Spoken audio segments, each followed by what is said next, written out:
Hello, and welcome to the Data Engineering Podcast, the show about modern data management. Data lakes are notoriously complex.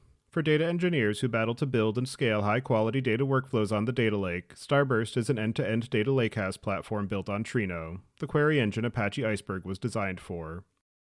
Starburst has complete support for all table formats, including Apache Iceberg, Hive, and Delta Lake. And Starburst is trusted by teams of all sizes, including Comcast and DoorDash.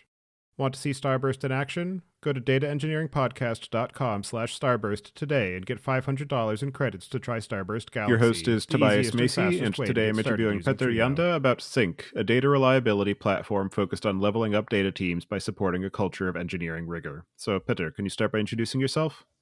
Amazing. Yeah. Hi, Toby. So my name is Petr. I'm engineer by background. At this point, I spent about 2 decades building different technology solutions.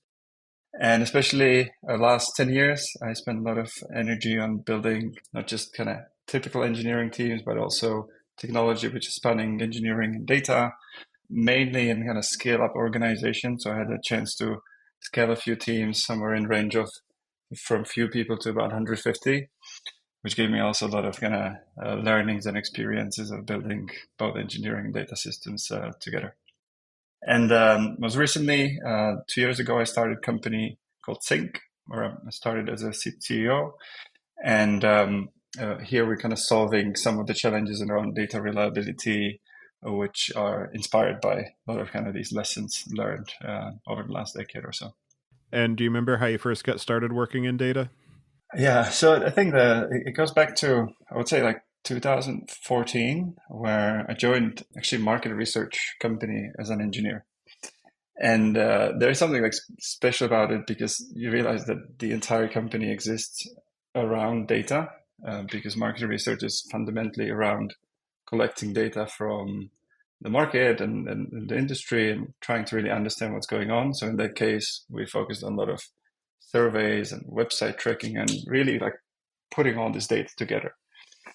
And back then, 2014, that's kind of pre-modern data cloud. So you didn't have all the modern cloud technologies. So we had to build a lot of kind of data processing engineering solutions ourselves.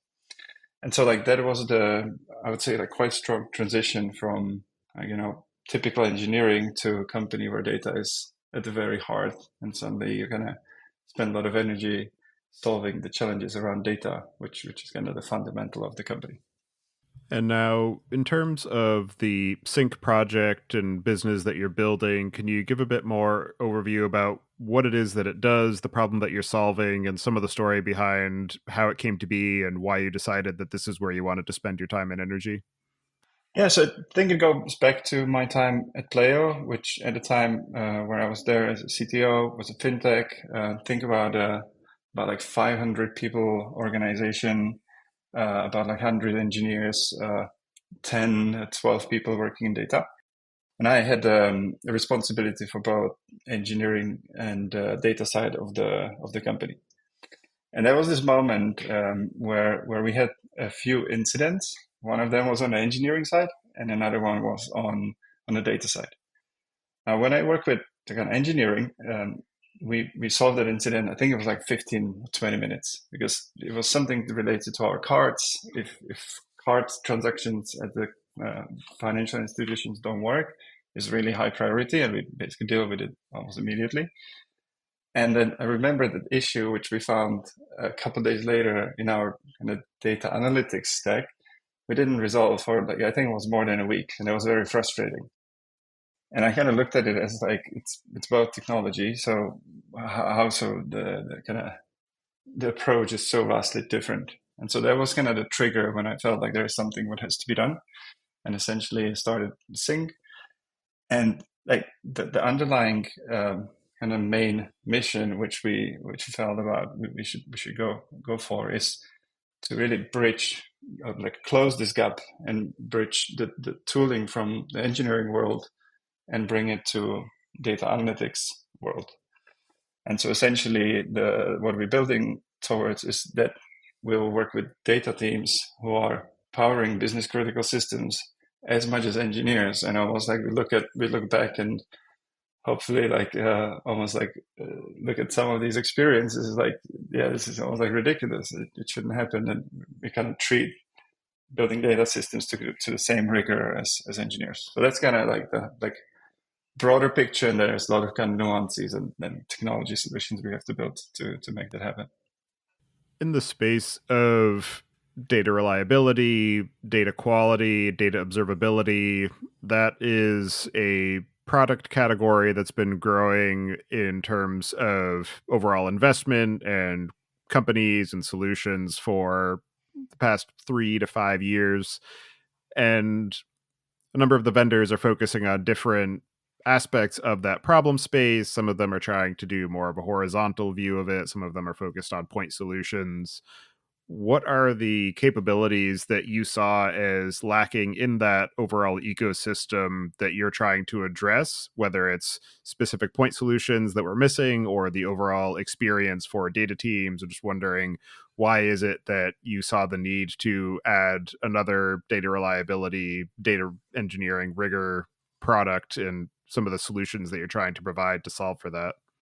So I think as well, like looking back about 2 years ago, there really was just a couple of startups, which I think all in a very early stage. And I think at that point, almost everyone was focusing on the problem of detecting issues. So almost like, how can we discover that something actually went wrong? And to a degree, like this is still like a core of data observability solutions, right? We have to kind of uncover that something is not working in the data stack.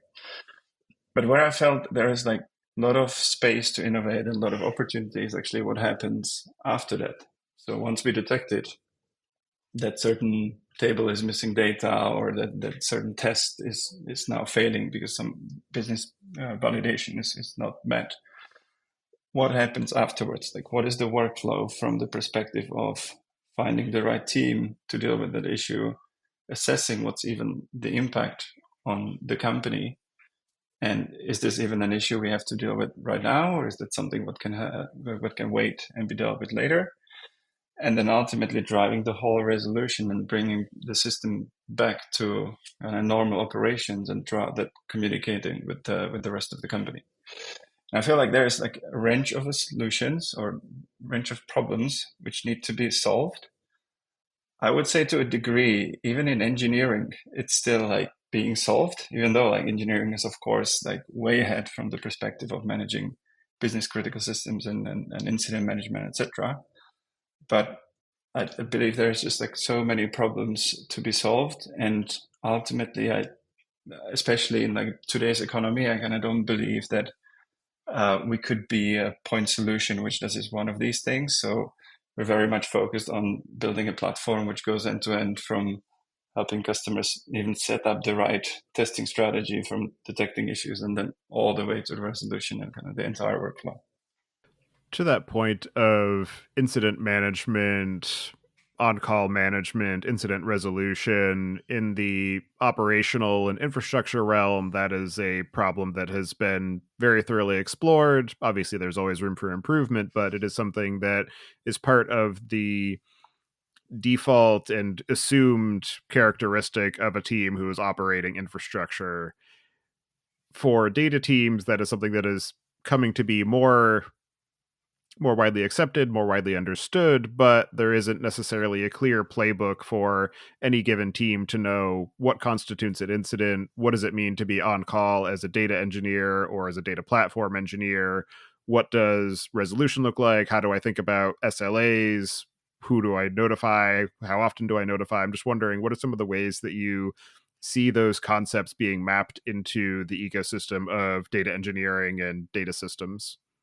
So I guess like first thing to say is that it's relatively new, especially when I think of like a traditional data analytics team that they even think about incident management. I think this is a good thing because it also means that that team is probably powering something a lot more business critical than they used to before. Because otherwise, what's the point of doing incident management in the middle of evening or at night if actually could have waited till the day after? So I think it's almost like I would say it's coming to the data platforms.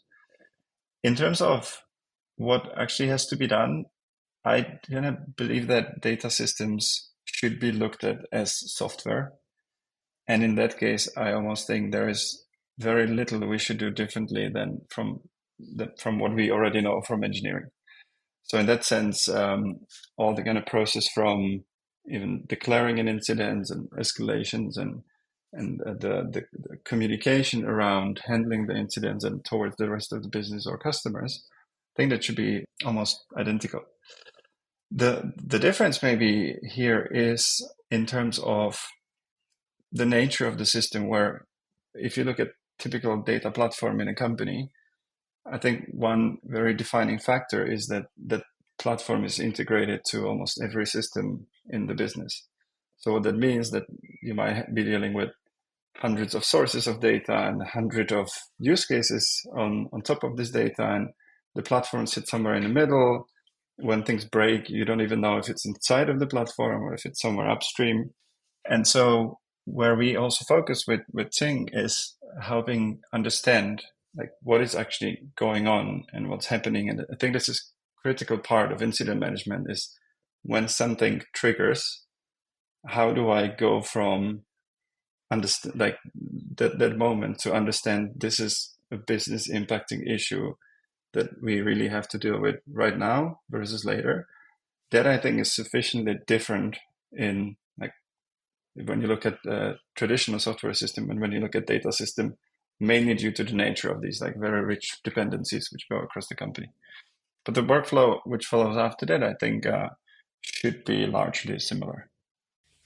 To the point of incident management, SLAs in particular, and what it means to be on call for a given company, only a portion of that is a technical problem. A lot of it is organizational and cultural. And I'm wondering how you see Sync playing a role in that corporate and organizational and cultural transformation that is necessary to build that competency as a team that does incident management, incident resolution, where the uptime of the data and the analytics systems is the maybe not the core focus, but a core focus. Yeah, so this is really, I think, one of the toughest thing to solve for many data teams. It's almost like how do we do that transition, which definitely is to a large degree also cultural. One of the kind of anecdotes I always go back to is when I look at my time at Playo and then eventually seeing data teams building a lot of complex systems on top of our production systems data. And there was that point where I took a lineage of that system and put it on the screen in front of my engineering management. And I just saw how surprised almost all of them were that this thing even existed.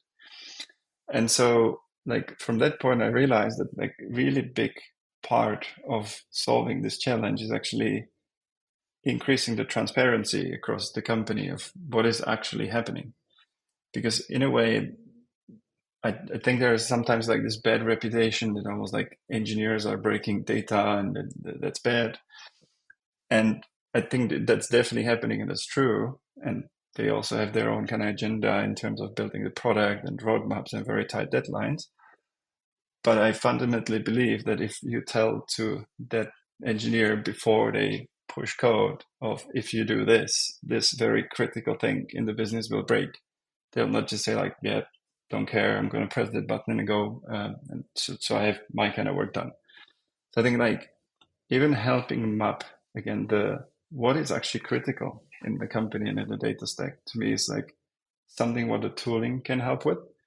And then once that's mapped, how do I transparently communicate it across the company in the right moments and in the right workflows?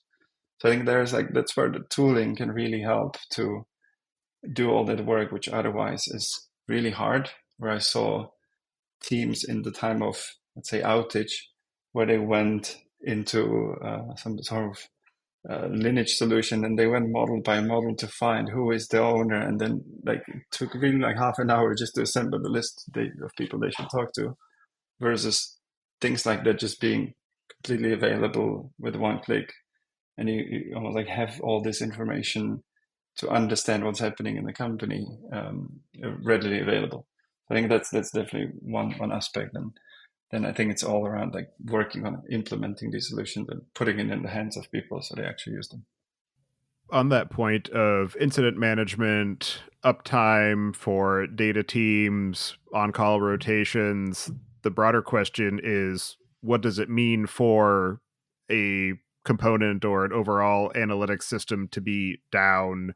When does it merit being paged in the middle of the night versus waiting until business hours? What does an on-call rotation for a data engineer or a data platform team to be on an on-call rotation? Like, just wondering some of the ways that you're seeing teams tackle that set of questions and some of the ways that you think about that as a product that is trying to support them in facilitating that functionality.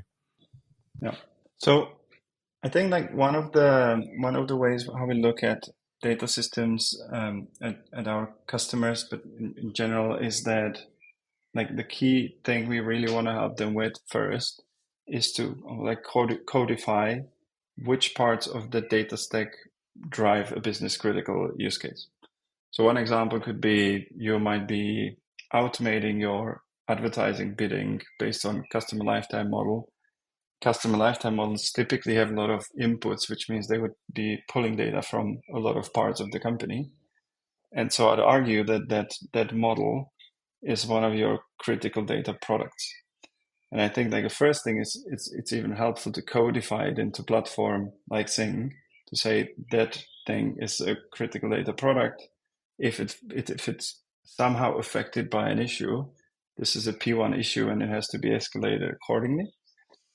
And then when something happens anywhere in the data stack, which might have impact on this P1 data product, the person who gets that alert, which might be on completely different side of the company, will get an alert, which is not just saying, here is a log record of an issue which happens, but it also automatically does the assessment of what's actually downstream from here, and could this type of issue have an impact on that customer lifetime value model. And so I think the whole challenge is from, again, like understanding like what is critical, which will ultimately help me answer the question of am I looking at a failure which might be bringing down this critical component, or am I looking at the test failure which happens on a model which is just being created yesterday and no one's really using for anything in production. So like even differentiating these two alerts is massively helpful from the perspective of, if I look at this without knowing the data stack by heart, I might not really know the difference. And then in terms of like the actually being on call in data teams, I see this varies a lot across companies I see, where I actually see a fair bit of companies who are actually running like the almost like engineering like incident management systems when there is an escalation to the point that someone gets woken up at night if something's broken. But the most common I see is this kind of like in hours on call rotation, which is typically called like goalie or some sort of like a person appointed for that week to be like a first level diagnostics for all the issues coming to the team. And I think this is like a good approach in smaller organizations. When I see larger teams with many kind of data teams and many teams contributing to data stack, I try to almost like say, do we really need that? Or can we route the alerts automatically to the relevant people directly? So it actually, in some companies, we managed to reduce that role and almost like, make the relevant person aware of the issue immediately. But again, like it's something what's still coming to data teams. I think everyone is learning. I think it really then should be actually tailored to the business. So I'm kind of reluctant to say there is the right way to do it, and I think every business has to assess it. And I think the best way I always look at it is kind of going backwards from this kind of critical systems and understanding like, okay, if this breaks, do we need to solve it at 2 a.m. or does it wait till the morning? And that's kind of the decision I think every business has to make on their own. In the operational realm, there's the analogous use case of different services have different levels of criticality. So you've got different gradations of how severe a particular outage is, which maps to the idea of page me in the middle of the night, I don't care what I'm doing, to I don't care about this unless it's during business hours and I can take my time with it. And given your observability functionality that you have in Synq and the core focus on data products and data assets versus the individual table or individual pipeline approach, I'm wondering how you see that shift the thinking in data teams around how to try to map those different products to that level of priority of, oh, this product is something that is used every day. The observability data supports that, or based on the observability, I can see that this is a quarterly report that doesn't matter unless it's the close of quarter at the end of the month, in which case I do need to address it immediately. And just some of the ways that asset centric focus shifts the ways that data teams approach their work. So like this is quite interesting in a way that even from the point where we started the company, we almost like always thought and we built the entire system around this notion of data assets, which means that we purposely didn't want to build a system which, let's say, revolves around tables. And that's, I think, before solutions like DBT and modern data stack and the analytics engineering workflows, I think it was right that like a lot of the data stack revolved around tables. But now we have tables and metrics and models, and now we're talking about data products, which is a little bit overloaded term in terms of what it really is. And I think everyone has their own version. But ultimately, in my mind, it goes back to, again, defining the critical parts of the data stack. I think you mentioned the concept of tiering, which I see like a lot in terms of companies figuring out how do I define which of our models are critical, aka P1 or P2, P3.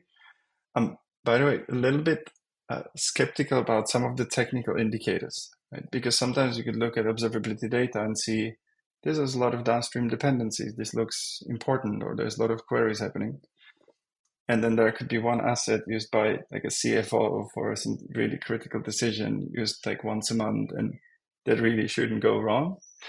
And so like I always like to combine some of the technical indicators, but ultimately have the customer say that thing over here is really critical. And that's exactly what we did with the data products. And that's, to me, in a way, the way how we also build it technology wise. We can create data products from group of dashboards or group of models or set of metrics. It doesn't really matter, but it was always around almost like ability to let our customer express this group of things is important. These things together have some sort of meaning which goes beyond their kind of physical manifestation in our data stack. And we attach certain criticality to this data product.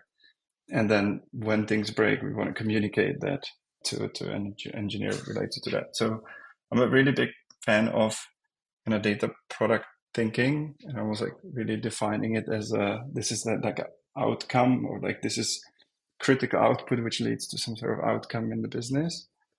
And so I hope that almost like at some point we will look at tables and it will be the same as like files in the containers in engineering systems. It's like, yeah, it's there, it's doing its job, but we're not talking about files when we build systems. We're talking about the system which does something.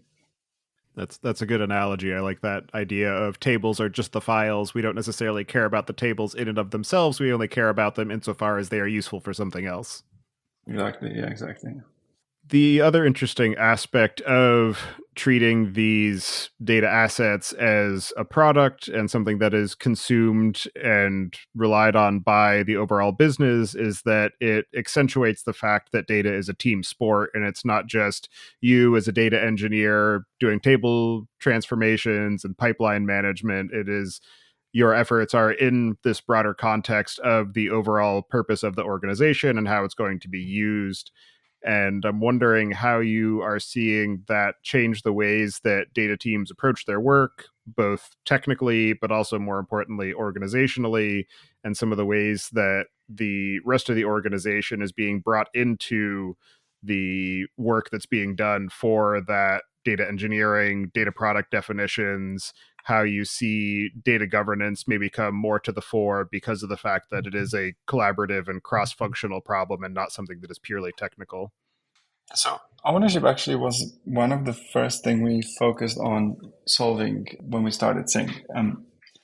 And the reason for that was I've seen exactly this problem where even as a leader of both sides of the technology organization, I realized that it's really hard for me and for all the teams to even communicate and understand, what's happening across this increasingly complex data stack. And so especially when you start to see like multiple analytics teams, some central engineering team, dozens of engineering teams which are producing data, and commercial teams which are producing data, it becomes really opaque as the ecosystem. And so to me, like solving for ownership as a concept across this whole structure is really important, and almost without it, any observability will be almost like not actionable, because like if I don't know who the owner is or how other owners are impacted by issues, then how can I really help this organization solve them? And so to me, I think luckily a lot of companies are realizing that, and you see a lot of different approaches where in one way or another companies are starting to define who the owner is.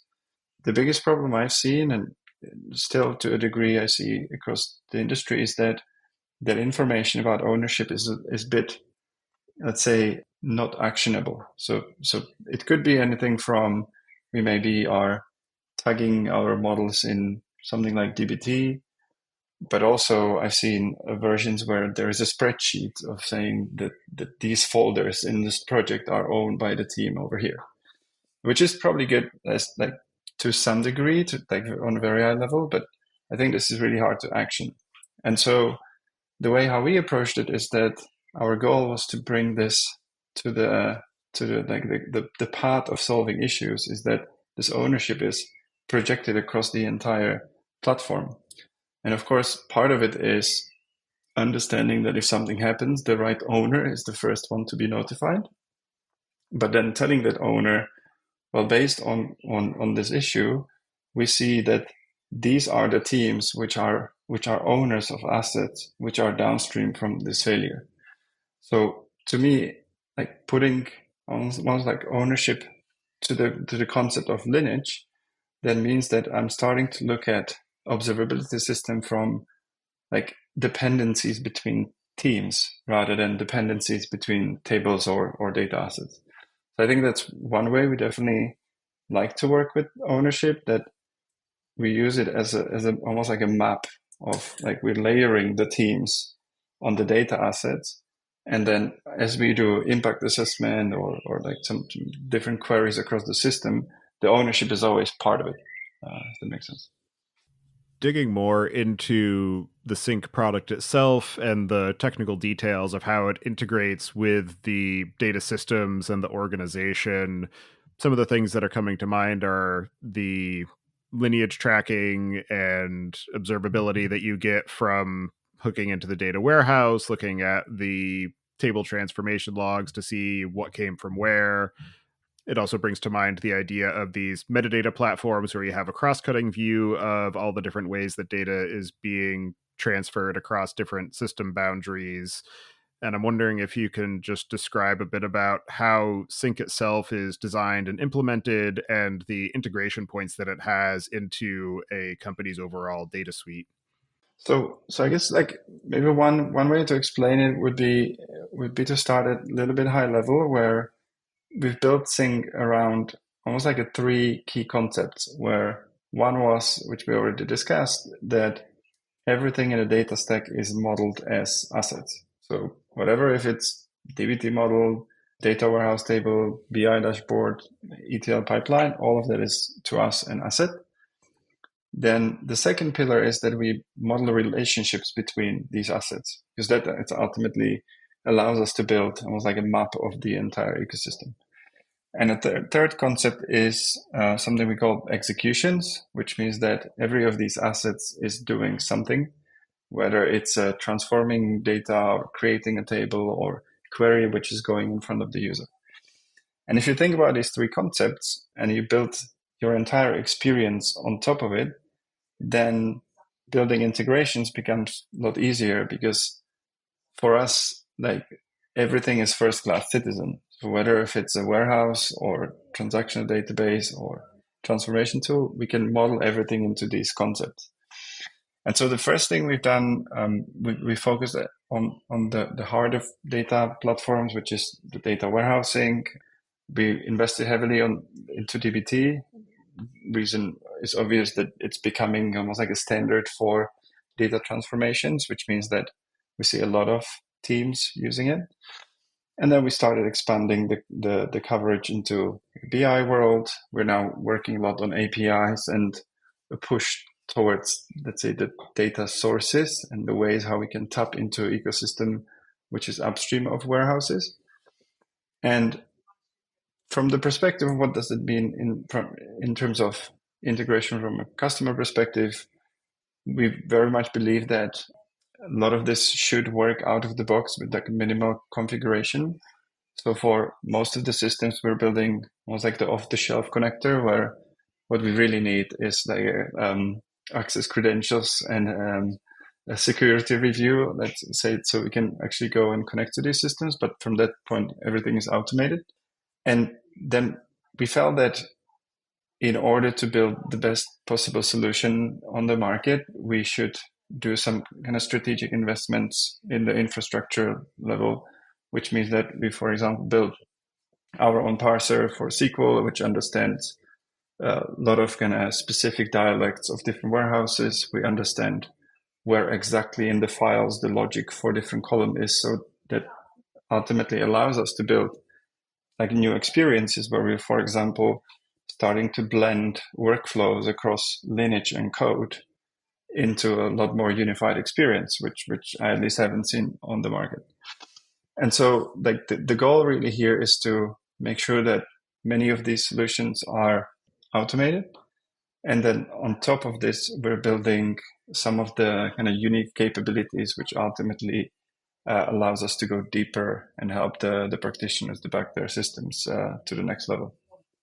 In your work on Synq, from when you first started working on it to where you are today and working with some of your early customers, what are some of the ways that the scope and goals of the product have changed since you first started working on it? I think the hard truth is that they keep expanding. So we definitely started with the approach of potentially being a more point solution, but as you know, the market is a bit more demanding nowadays. So I think the biggest change is that we keep kind of expanding the scope from kind of initial focus on ownership and critical assets into now basically building the entire reliability platform, which has a component of observability as well. Largely because it's not necessarily because we wanted to build data observability company, but more so because the market started to see us that way. And so in order to be competitive and win deals, we have built a lot of that functionality. And I still believe there's a lot of ways to almost like redefine what observability is or where it can go. It's still relatively young, and we're still talking about like monitoring and lineage and schema detections, which is all fine. That's like important features. But ultimately, we're kind of thinking of like, where does it expand next? So now that we have, let's say, solid foundation in the kind of data ecosystem, what would be the next thing which can be done on top of data observability, which is not kind of what we thinking about as well. For teams who are looking to bring Synq into their ecosystem, they want to start using that for all of the features that we've been discussing. I'm wondering if you can talk through the workflow of actually getting it set up, starting the onboarding process, and given the breadth of functionality that it supports, maybe what is the first entry point that you see as being either most common or most effective for that broader adoption? So to a degree, this really depends on customer kind of pain point, and we are still at the stage where we love to work with our customers. So the first step is to get in touch with us, and from that perspective, there really are a few different avenues, and because of the depth of the platform, there are now kind of different ways we can lead with the different functionality, if that makes sense. And so I think one of the examples of use cases is are companies who the biggest challenge is the detection of issues. One kind of type of companies is typically teams who have to work with third-party data, right? So they are ingesting data from even different companies, and they don't really have control over testing that.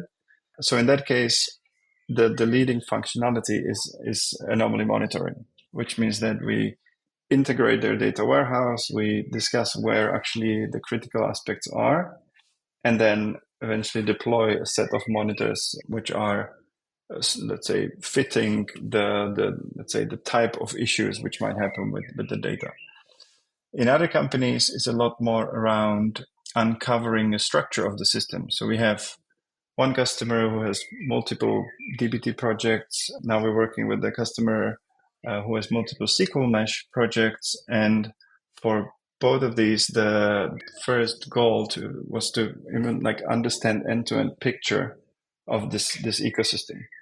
So again, in this case, it's all around like lineage and impact assessment of issues which might happen across these systems.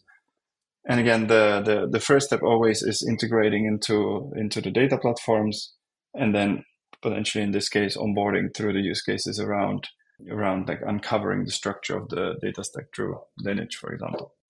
So it really depends. Of course, like the common step here is integration to the data platform, but that's also why we've really invested in making these connectors work off the shelf. So there's like not really much, if at all, like manual work in terms of like tagging assets, etc. This kind of is all picked up automatically.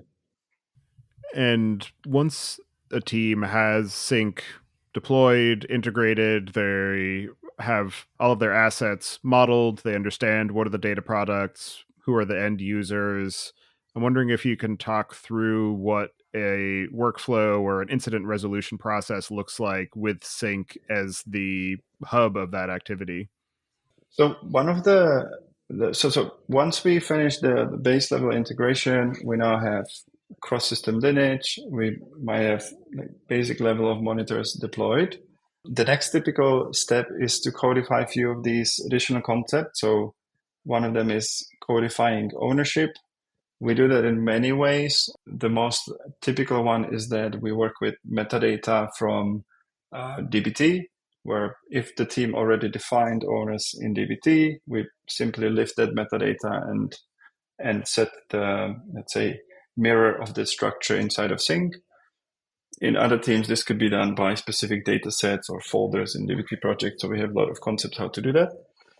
Second one is setting up data products. So again, in a typical deployment, it starts with like a handful of data products, which we focus on. That's where we kind of start the deployment.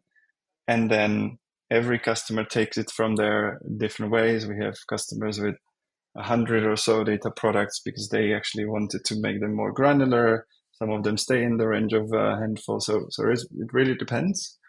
And so once we have data products defined, we have ownership defined. We typically define alerting, which is kind of mapped to these owners.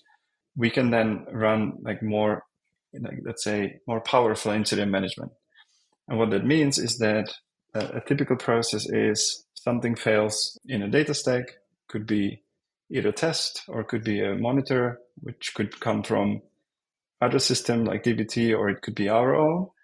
This essentially triggers what we call an issue, which means that issue is something that recognizes that something failed, but it's not yet clear how critical that is. And so our issues end up, first of all, alerted into business systems like Slack, Microsoft Teams, or email. But then we also bring a list of all issues into a view we call triage. So you can think of it as this is a list of things which failed.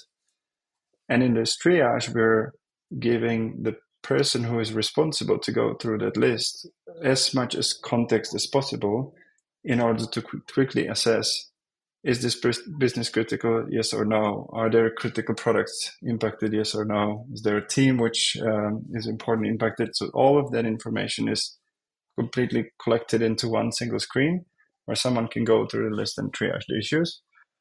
In some cases, the decision could be no action needed. This is going to be, let's say, quietly fixed in the next build. In other case, this could be declared an incident. And once an incident is declared from a subset of issues, this triggers the incident management workflow. And we were thinking a lot where the boundary between Synq and more traditional incident management workflow tools is. And we've decided that essentially post-incident declaration, we still want to give the data practitioner this kind of single page view where you see the lineage of assets in incident, the list of all the issues which are included, the list of teams, list of products, all basically the kind of impact assessment on one screen. But ultimately, at this point, the incident is linked to external incident management system where, let's say, the traditional incident management process could happen. In some teams, this is simply a Jira ticket to deal with. In other teams, this is a PagerDuty or Opsgenie or a system like that where they actually manage, let's say, wider incidents also from engineering. And so what we really want to be is that bridge. But the critical thing which we've built is that concept of promoting an issue to an incident, because what this actually does is that it allows teams to almost like reason about all of their, let's say, quality from both perspectives. One is on the issue level, which is saying, okay, we have this asset which is firing a lot of issues at us and maybe we have to do something about it. But also the second level is we have declared some business impact and incidents which are typically originating from somewhere in the data stack. And this is also very important from analytics perspective for governance, because I think that if teams report on issues, it's almost like a very negative picture they might be creating. Because to me, it's the same as if engineering would be reporting on every single issue which happens in that system. But I almost can guarantee that in any sufficiently large system, there is something failing all the time. But most of the time, it either recovers in a few minutes or almost immediately. In some cases, it could be left like that because it's not critical. And so creating this abstraction where you differentiate issues and incidents is really important. And that's really like a big part of our incident management process in Synq. And then again, the actual incident is handed over to the tools which are designed for this, like PagerDuty, Incident IO, etc. And in your work of building Synq, working with these different data teams to understand how they think about their roles, how they fit in the broader organization, how to get everybody working in the same direction, what are some of the most interesting or innovative or unexpected ways that you've seen the Synq platform used? Yeah, so I don't know if I have like one big anecdote, but I almost like to be surprised by our customers every now and then, where it's almost like a privilege to have engineers as customers because they are creative. So there's a couple of things which come to mind. I think one of them was like a great surprise where it now goes back couple months ago, where we had one of the engineers who connected their warehouse into two separate DBT projects, and we didn't even realize that it's going to work out of the box. Where essentially, because we resolved lineage from one project to the warehouse, and then from warehouse to another project, it just worked out of the box. So that was definitely like a surprise where we were very happy with. And other examples are things like, I guess one internal tool we have, which I never thought we would have exposed to customers, is that we've built almost like a query engine for assets, where you can do queries such as find all the dashboards and then find all the assets which are upstream of these dashboards, which are also of a type of DBT source and have a certain tag. And we built this internally because we wanted to express some of the concepts which are very hard to do in the UI and through like a drop-down boxes. but it's some information that it existed somehow leaked to our customers, and they started to write these queries and like build some of the functionality which I haven't thought of. So we can use these rules to deploy monitors. So we had the customer who said, deploy monitors on all DBT sources, but only if there is a certain type of the models downstream. And so that basically kind of used some of the things which we never really designed in the first place. So that's always kind of good surprise. And in that sense, I realized that it's really fun to build almost like a more sales-led team, because you get to work with customers very closely. So you get to uncover also a lot of these interesting use cases they find themselves. And in your experience of building this business, building this product, operating in this ecosystem, what are some of the most interesting or unexpected or challenging lessons that you've learned personally? So for me, it would be likely two things. One of them we just touched on, which is sales is actually fun. And, being 2 decades in engineering, it's maybe not the most expected learning I would have, but I really realized it's fun to work with teams across different companies. And I realized sales is almost like just a different type of problem solving. So this is really fun. And the second one is almost like confirming that what we believed could be true around data ecosystem is actually doable. And that relates to how we're actually building Synq, where under the hood of our technology, at the very heart of the system, we have a data warehouse, or we have data warehousing technology. We use ClickHouse. And so what we've done is that we've built entire product around data platform, which means that when customers send data to us, the first thing which happens is it gets stored to ClickHouse, and then all sorts of processes kick off inside of ClickHouse and with our microservices built around it. But I really wanted to challenge that aspect that the operational systems are built with Postgres and transaction databases, and then there is some other system which is focused on data. And so the learning, I guess, was that before that I never had a chance to do that.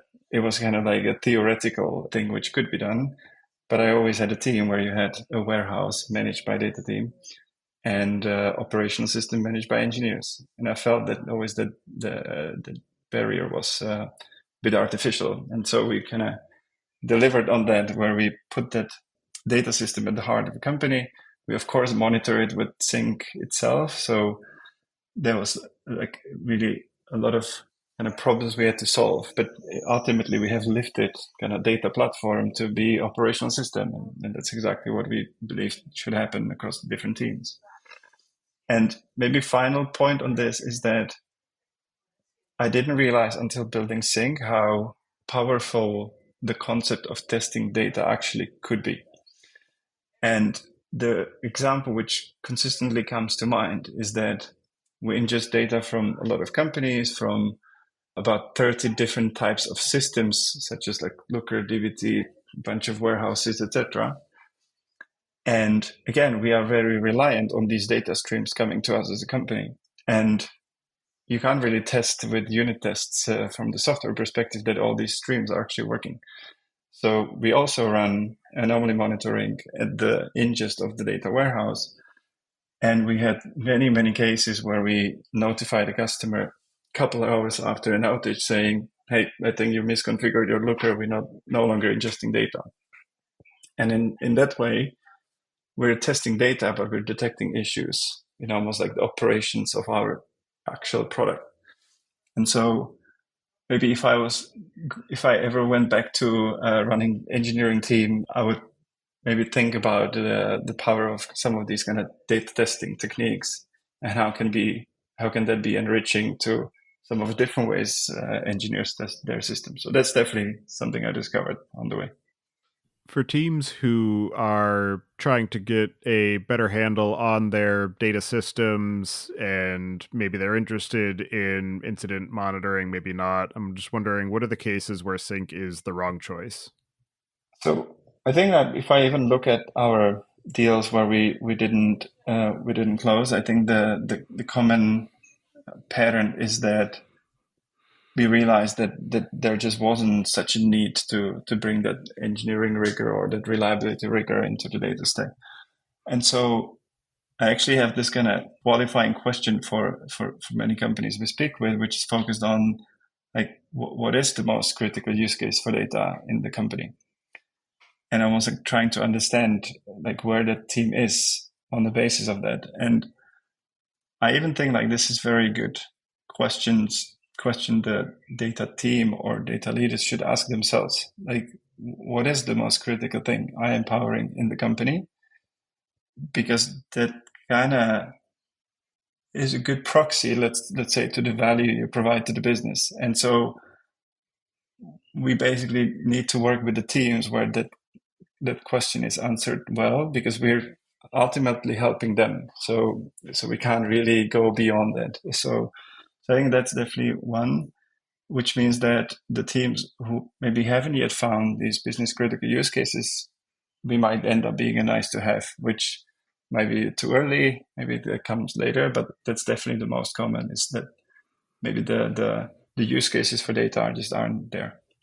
And as you continue to build and invest in and scale the product and the business of Synq, I'm just wondering, what are some of the things you have planned for the near to medium term, or any particular projects or problem areas you're excited to explore? So I touched on that a little bit earlier in terms of there are kind of different areas where I think we can take this. And I think this also goes back to this question of business use cases and business critical use cases, where what I hope we will do is that we will bring the data reliability problem closer to the business. What that means is that maybe we break a little bit away from being technical data tool, which is focused on detecting issues in data tables, and gradually get closer into a tool which is, or platform that is underpinning business workflows.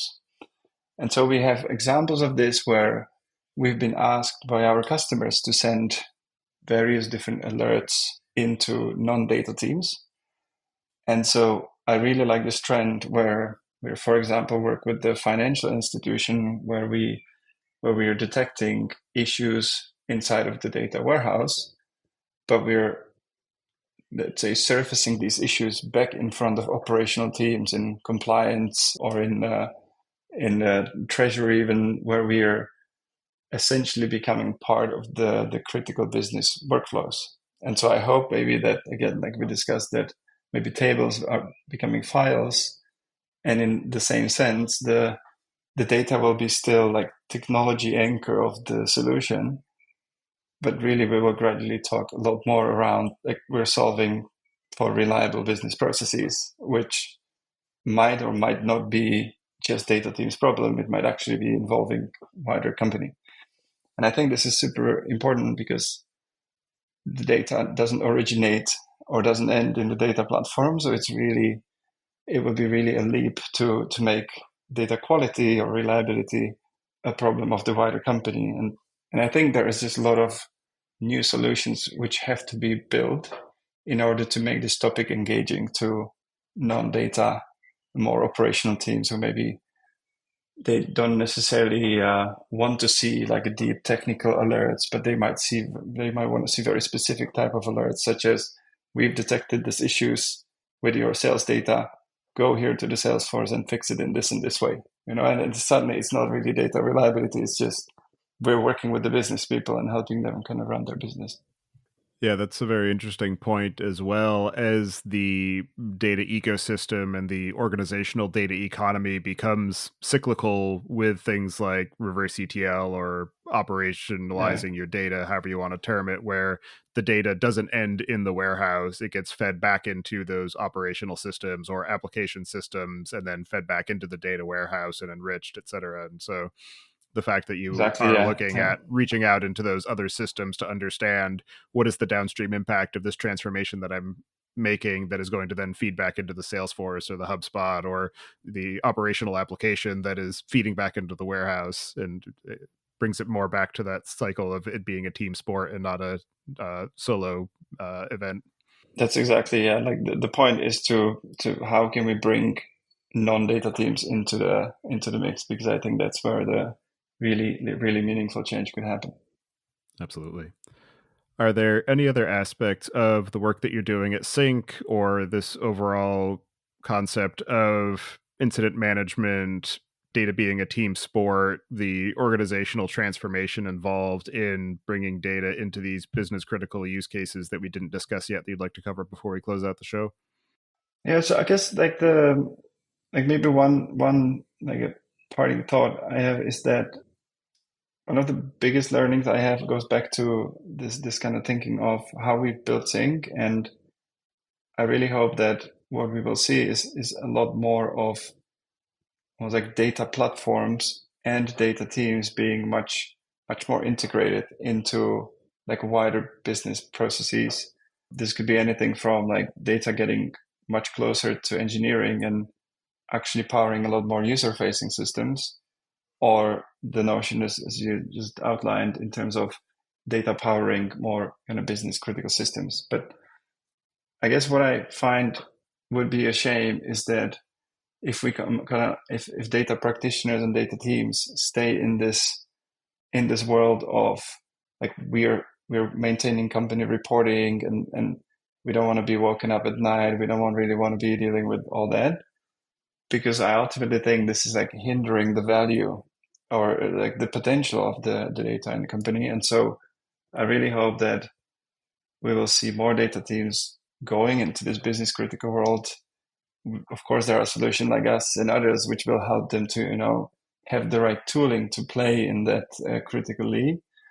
But I also think that's where there's just so much potential to use data in new ways in front of customers, or in very business critical systems where it just needs, that higher rigor and higher focus on reliability. So that's what I'm really excited about. I see that happening in companies, and I hope this just happens more and more, because that's ultimately where the kind of power of data-driven business really is. All right. Well, for anybody who wants to get in touch with you and follow along with the work that you and your team are doing, I'll have you add your preferred contact information to the show notes. And as the final question, I'd like to get your perspective on what you see as being the biggest gap in the tooling or technology that's available for data management today. Yeah, so I guess my point goes back to, I think there is enough of technology to do the right things, and the biggest gap I see is the mindset. So I really hope we see a lot more integration of data teams to the wider organization. I also, by the way, think this goes both ways. So I still think there's a lot of engineers who maybe don't think about data and analytics maybe to the extent they maybe should. And so I hope to see a lot more teams like being cross-functional in that way, where I remember how we were how we were removing boundaries between front end and back end and infra teams, and we created these cross-functional units. And I wonder if we should do the same with data, where we kind of integrate the organizational structure, we integrate data platforms with engineering platforms into wider technology platforms. And all of that, to me, sounds like is the biggest kind of barrier. So I think it's less about kind of technology, because we have a great storage processing, now observability, cataloging, all of these solutions I think are sufficient. But it's the mindset of kind of seeing data as this kind of like, this is the thing on the side. It's not like operational thing. I think that's the biggest gap, which I think if that's solved, that's kind of really opening up the potential of where data can go. All right. Well, thank you very much for taking the time today to join me and share the work that you and your team are doing on Synq and the ways that you're thinking about the cross-functional aspects of data and how it impacts the organization and the broader business case. So appreciate the time and energy that you folks are putting into that, and I hope you enjoy the rest of your day. Thanks for having me.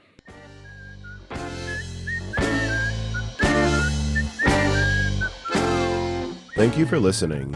Don't forget to check out our other shows, Podcast.init, which covers the Python language, its community, and the innovative ways it is being used, and the Machine Learning Podcast, which helps you go from idea to production with machine learning. Visit the site at dataengineeringpodcast.com to subscribe to the show, sign up for the mailing list, and read the show notes. And if you've learned something or tried out a project from the show, then tell us about it.